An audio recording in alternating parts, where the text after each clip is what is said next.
بسم اللہ الرحمن الرحیم۔ چوتھا سبق صفات سلبیہ۔ اس سے پہلے والی کلاس میں ہم لوگوں نے صفات ثبوتیہ سب سے پہلے خدا کے بارے میں پڑھا تھا، پھر اس کے بعد ہم نے توحید کے بارے میں پڑھا اور اس کے بعد صفات ثبوتیہ کے بارے میں پڑھا تھا۔ اب ہمارا چوتھا لیسن الحمدللہ آ گیا ہے، جس کا نام ہے صفات سلبیہ۔ صفات سلبیہ کسے کہتے ہیں؟ یعنی وہ باتیں جو خدا میں نہیں پائی جاتی ان کو ہم لوگ صفات سلبیہ کہتے ہیں۔ ان کی بھی مشہور تعداد 8 ہیں۔ پہلا، مرکب نہیں، یعنی کسی سے مل کر نہیں بنا ہے۔ مرکب کا مطلب ہے کہ کسی بھی چیز سے مل کر نہیں بنا ہے۔ پھر ہے وہ جسم نہیں رکھتا، وہ مکان نہیں رکھتا، وہ حلول نہیں کرتا، یعنی کسی چیز میں سما نہیں سکتا، یعنی ایسا نہیں ہو سکتا کہ کسی چیز کے اندر پروردگار عالم آ جائے۔ وہ حلول نہیں کرتا، وہ مرئی نہیں ہے، یعنی دکھائی نہیں دیتا ہے۔ وہ محل و حوادث نہیں، یعنی اس میں کوئی تبدیلی نہیں ہوتی ہے۔ وہ جیسا ہے، جیسا ہمیشہ سے تھا ویسا ہی آج ہے اور آگے بھی رہے گا، اس میں کوئی بھی تبدیلی نہیں ہے۔ اس کا کوئی شریک نہیں ہے، وہ واحد ہے۔ ہم نے پڑھا تھا توحید کے لیسن میں کہ اللہ تعالیٰ پروردگار عالم ایک ہے، اور ایسا ہے کہ نہ اس سے پہلے کچھ ہے اور نہ اس کے بعد کچھ ہے۔ وہ واحد ہے، وہ ایک ہے، اس کا کوئی شریک نہیں ہے۔ آخر میں ہے اس کی صفات زائد نہیں، یعنی اس کی ذات و صفت ایک ہے۔ اس کے علاوہ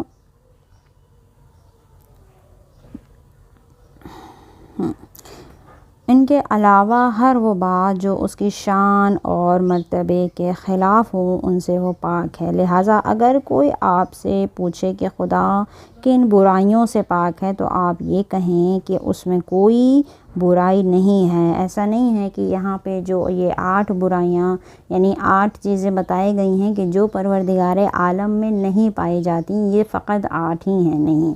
پروردگار عالم ہر برائی سے پاک ہے، ہر بری چیز سے پاک ہے، اس کے اندر کوئی عیب ہی نہیں ہے۔ تو آپ یہ کہیں کہ اس میں کوئی برائی نہیں ہے، وہ ہر برائی سے پاک ہے۔ چلیں اگلا لیسن دیکھیں، اس کا لیسن نمبر 5، جس کا نام ہے عدل۔ عدل کا کیا مطلب ہے؟ عدل یعنی انصاف سے کام لینا۔ یہ ہمارے اصول دین کا دوسرا رکن ہے۔ پہلا رکن کیا تھا؟ پہلا رکن تھا ہمارا توحید، یعنی پروردگار عالم کو ایک ماننا۔ دوسرا رکن آ رہا ہے اصول دین کا، اس کا نام ہے عدل۔ عدل کے معنی ہیں، بہت دقت کے ساتھ، کہ عدل کے معنی یہ ہیں کہ خداوند عالم ہر ایک کے ساتھ انصاف کرتا ہے، وہ کسی کے ساتھ ظلم نہیں کرتا اور آخرت میں بھی کسی پر ظلم نہیں کرے گا۔ مندرجہ ذیل مکالمہ سے مطلب کی وضاحت کے لیے درج کیا جا رہا ہے۔ یہاں آپ کو ایکسپلین کرنے کے لیے کچھ باتیں آ رہی ہیں۔ پہلا سوال یہ ہے کہ یزید کیوں بدنام ہے؟ کیونکہ وہ ظالم ہے۔ ظالم کسے کہتے ہیں؟ بچوں کے لیے کہ ظالم کسے کہتے ہیں؟ جس میں کوئی عیب پایا جاتا ہے اسے ظالم کہتے ہیں۔ ظالم سے لوگ محبت کرتے ہیں یا نفرت؟ ظالم سے لوگ محبت کرتے ہیں یا نفرت؟ ظالم سے لوگ نفرت کرتے ہیں، کیونکہ وہ ظلم کرتا ہے، اسی لیے سب اس سے نفرت کرتے ہیں۔ کیا ظالم انصاف کر سکتا ہے؟ جواب ہوگا نہیں، ظالم کبھی بھی انصاف سے کام نہیں لے سکتا۔ کیا خدا ظالم ہے؟ معاذ اللہ، ہرگز نہیں، کیونکہ ظلم عیب ہے۔ ظلم کیا ہے؟ ایک عیب ہے، ایک برائی ہے، اور پروردگار عالم ہر برائی سے پاک ہے اور خدا میں کوئی عیب نہیں پایا جاتا ہے، اسی لیے پروردگار عالم ظالم نہیں ہے۔ چھٹا سوال، خدا ظالم کیوں نہیں ہو سکتا؟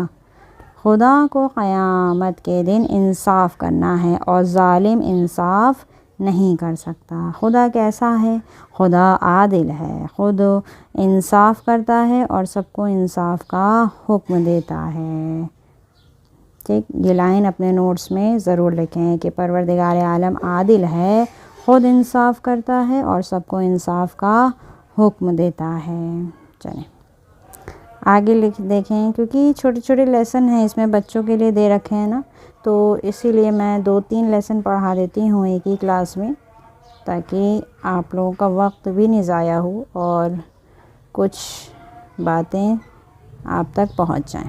چلیں آگے آ رہا ہے ہمارا لیسن نمبر ہے 6، چھٹا سبق، نبوت۔ نبوت کسے کہتے ہیں؟ دیکھیں، نبوت کا مطلب یہ ہوتا ہے کہ ہمارے اصول دین کا تیسرا رکن نبوت ہے۔ پہلا کیا تھا؟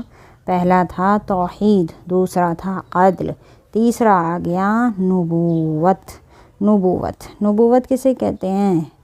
یعنی کہ اصول دین کا تیسرا رکن نبوت ہے۔ خداوند عالم نے بندوں تک اپنے احکام پہنچانے کے لیے جن مقدس اور معصوم حضرات کو منتخب کیا، یعنی جن کا انتخاب کیا، جن کو چنا، منتخب کیا، ان کو نبی اور پیغمبر کہا جاتا ہے۔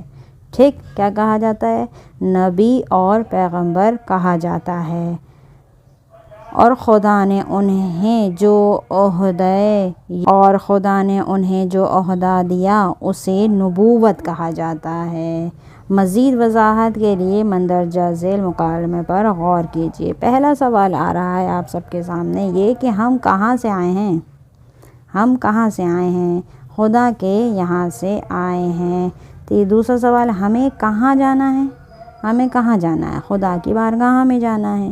تیسرا سوال یہ کہ ہمیں کس طرح جینا ہے؟ جواب، جس طرح خدا چاہتا ہے۔ کتنا اہم ہے کہ ہمیں کس طرح جینا ہے؟ ہمیں اس طرح جینا ہے جیسے خدا چاہتا ہے۔ چوتھا سوال یہ آ رہا ہے کہ خدا کا حکم کس طرح معلوم ہوگا؟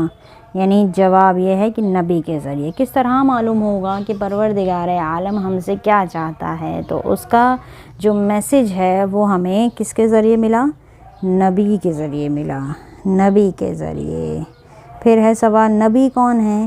وہ ہے، دیکھیں، وہ اللہ کا خاص بندہ جو دنیا کو راستہ دکھاتا ہے اور بندوں کو خدا تک پہنچاتا ہے۔ نبی کیسا ہوتا ہے؟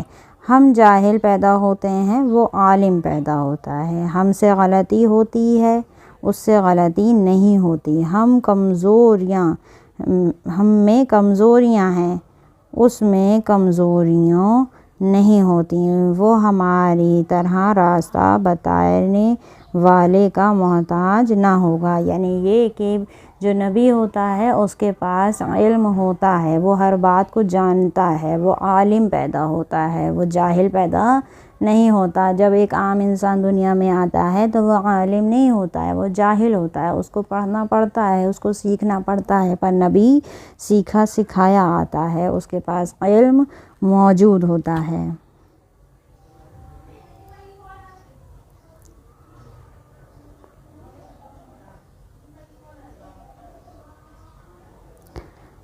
آج کی کلاس میں ہم لوگوں نے پڑھا سب سے پہلے کہ صفات سلبیہ کیا ہیں، چیزیں جو خدا میں نہیں پائی جاتی ہیں۔ اس کے بعد ہم لوگوں نے 5واں لیسن عدل پڑھا، یعنی پروردگار عالم انصاف کرنے والا ہے۔ اور اس کے بعد آخر میں ہم لوگوں نے نبوت کا لیسن پڑھا۔ نبوت یعنی نبیوں کے بارے میں پڑھا کہ کون ہیں، کہاں سے آئے ہیں اور ان کا کیا کام ہے، نبی کو کون بناتا ہے، وغیرہ وغیرہ۔ یہ 3 لیسن آپ نے ریوائز کرنے ہیں، پڑھنا ہے، نوٹس بنانے ہیں۔ اگر کوئی سوال ہو تو کامنٹ باکس میں ضرور لکھیے، ودن 24 آورس میں آپ کو اس کا جواب ضرور دوں گی۔ آج کی ویڈیو میں بس اتنا ہی۔ وصلی اللہ علی سیدنا طیبین الطاہرین۔